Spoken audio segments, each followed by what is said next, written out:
Hello friends, आज की video का जो टॉपिक है काफ़ी इम्पोर्टेंट होने वाला है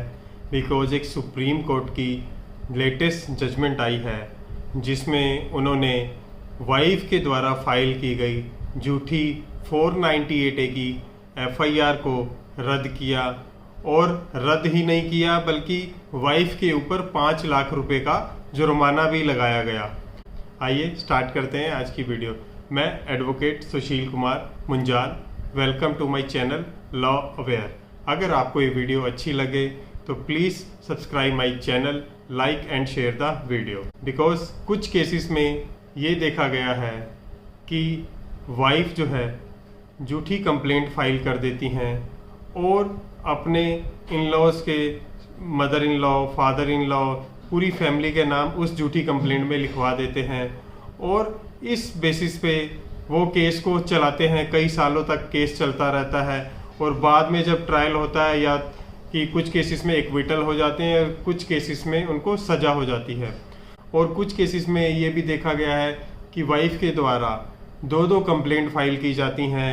एक वो ससुराल में कंप्लेंट फाइल कर देती है, फिर वो मायके चली जाती है रहने के लिए और वो मायके में भी कंप्लेंट वहाँ फाइल कर देती है और दोनों तरफ कंप्लेंट चलाती है। तो इस इशू पे ऑनरेबल सुप्रीम कोर्ट की लेटेस्ट जजमेंट आई है जो 19 अप्रैल 2024 की है। इस केस में ऑनरेबल सुप्रीम कोर्ट ने झूठी एफआईआर को रद्द किया और वाइफ के ऊपर 5 लाख रुपए का जुर्माना भी लगाया और ये कहा कि इन्होंने 498 का मिसयूज़ किया है और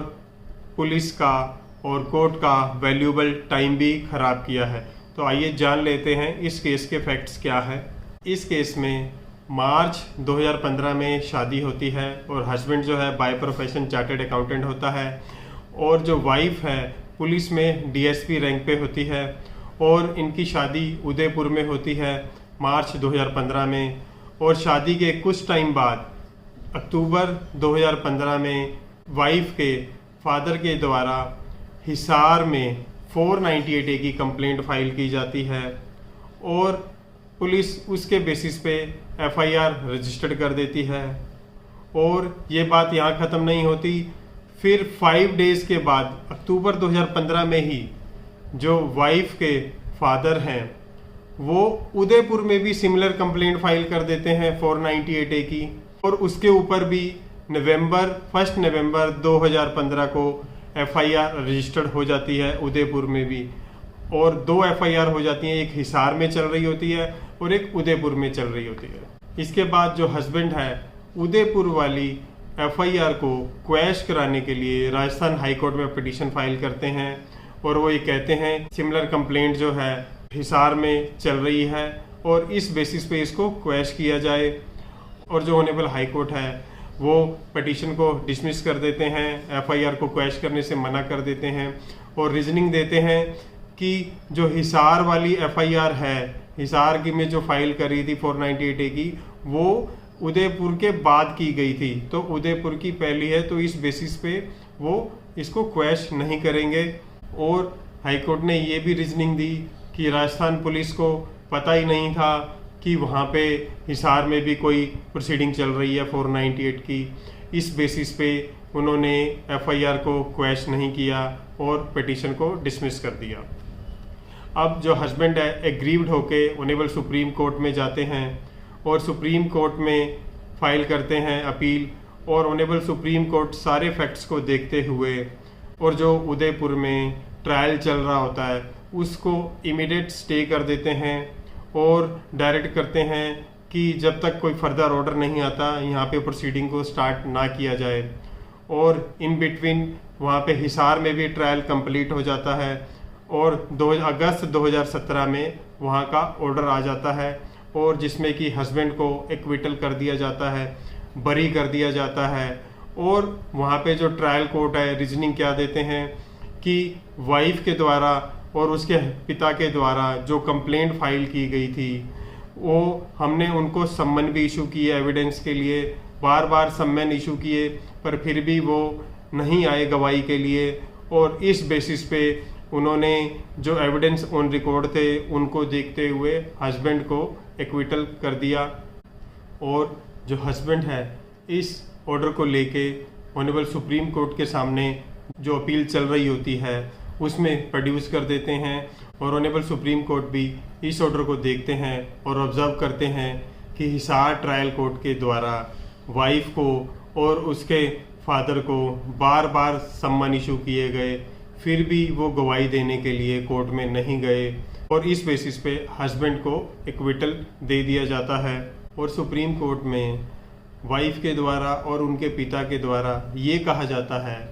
कि जो क्रुएल्टी है वो उदयपुर में हुई है, तो इस बेसिस पे उदयपुर की एफआईआर को क्वैश नहीं किया जाना चाहिए और इस एफआईआर को चलते रहना चाहिए, बिकॉज शादी भी उदयपुर में हुई होती है। इस बेसिस पे वो कहते हैं कि क्रुएल्टी भी उदयपुर में हुई है, तो इस कंप्लेंट को, इस एफआईआर को क्वैश नहीं करना चाहिए। और फिर फर्दर ऑनरेबल सुप्रीम कोर्ट ने ये कहा कि अगर आपने हिसार में कंप्लेंट फाइल कर दी थी और फिर उसके 5 दिन के बाद आपने उदयपुर में भी कंप्लेंट फाइल कर दी,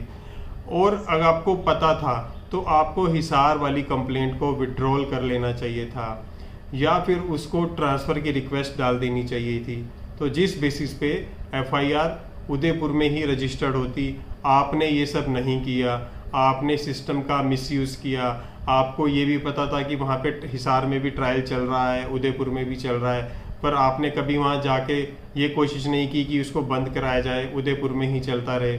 तो इस बेसिस पे भी ऑनरेबल सुप्रीम कोर्ट ने ये कहा कि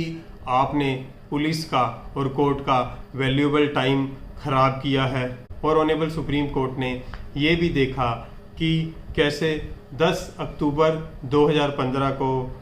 वाइफ के पिता के द्वारा कंप्लेंट फाइल की जाती है हिसार में, और 17 अक्टूबर 2015 को ही एफआईआर रजिस्टर्ड हो जाती है, और उसके बाद 5 दिन बाद 15 अक्टूबर 2015 को उदयपुर में कंप्लेंट फाइल की जाती है और उदयपुर में भी एफआईआर रजिस्टर्ड हो जाती है। और ये सब फैक्ट्स देखते हुए ऑनरेबल सुप्रीम कोर्ट ने ये भी कहा कि हाई कोर्ट ने किस बेसिस पे ये कह दिया कि जो उदयपुर की एफआईआर है वो पहले हुई है और हिसार की बाद में हुई है, जबकि सभी डेट्स मेंशन है पिटीशन के अंदर। तो ये हाई कोर्ट ने कैसे ऑब्जर्व कर लिया कि जो उदयपुर की जो कंप्लेंट है वो पहले आई है, और राजस्थान पुलिस को ये नहीं पता था कि हिसार में भी कोई प्रोसीडिंग चल रही है, जबकि जो कंप्लेनेंट के पिता ने अपनी कंप्लेंट में साफ साफ लिखा हुआ था कि 490 डे की कंप्लेंट वो हिसार में भी फाइल कर चुके हैं। तो या तो राजस्थान पुलिस ने कंप्लेंट को ठीक से नहीं पढ़ा और ऐसे ही इन्वेस्टिगेशन स्टार्ट कर दी। तो इस बेसिस पे ऑनरेबल सुप्रीम कोर्ट ने सर्टेन डायरेक्शंस दी और अपील को अलाउ किया और एफआईआर को क्वैश किया। इस केस में ऑनरेबल सुप्रीम कोर्ट ने ये भी ऑब्जर्व किया कि वाइफ के द्वारा एलिगेशन थे, उनके फादर के द्वारा एलिगेशन थे कि जब हस्बैंड हिसार में मिलने के लिए आया था तब उसने गाड़ी की डिमांड की थी और कैश की डिमांड की थी। इस बेसिस पे जुरिडिक्शन जो है हिसार में भी बनता है और क्रुएल्टी उदयपुर में भी हुई है, वहाँ भी बनता है। तो ऑनरेबल कोर्ट ने ये कहा कि आपने जानबूझकर 2 जगह कंप्लेंट फाइल करी और ये सब आपने हस्बैंड को परेशान करने के लिए करी और अपनी जो पोजीशन का आपने मिसयूज़ किया, और इस बेसिस पे ऑनरेबल सुप्रीम कोर्ट ने जो जजमेंट पास की वो हस्बैंड के फेवर में करी, एफआईआर को क्वैश कर दिया, और ना ही सिर्फ क्वैश किया और वाइफ के ऊपर 5 लाख रुपए का जुर्माना भी लगाया, जो कि वाइफ को विद इन 4 वीक्स डिपॉजिट करने के लिए कहा गया। और ये कहा गया कि पत्नी के द्वारा अपनी पोजीशन का मिसयूज़ किया गया है, तो इसलिए ये केस बनता ही नहीं था और ये केस झूठा फाइल किया गया था।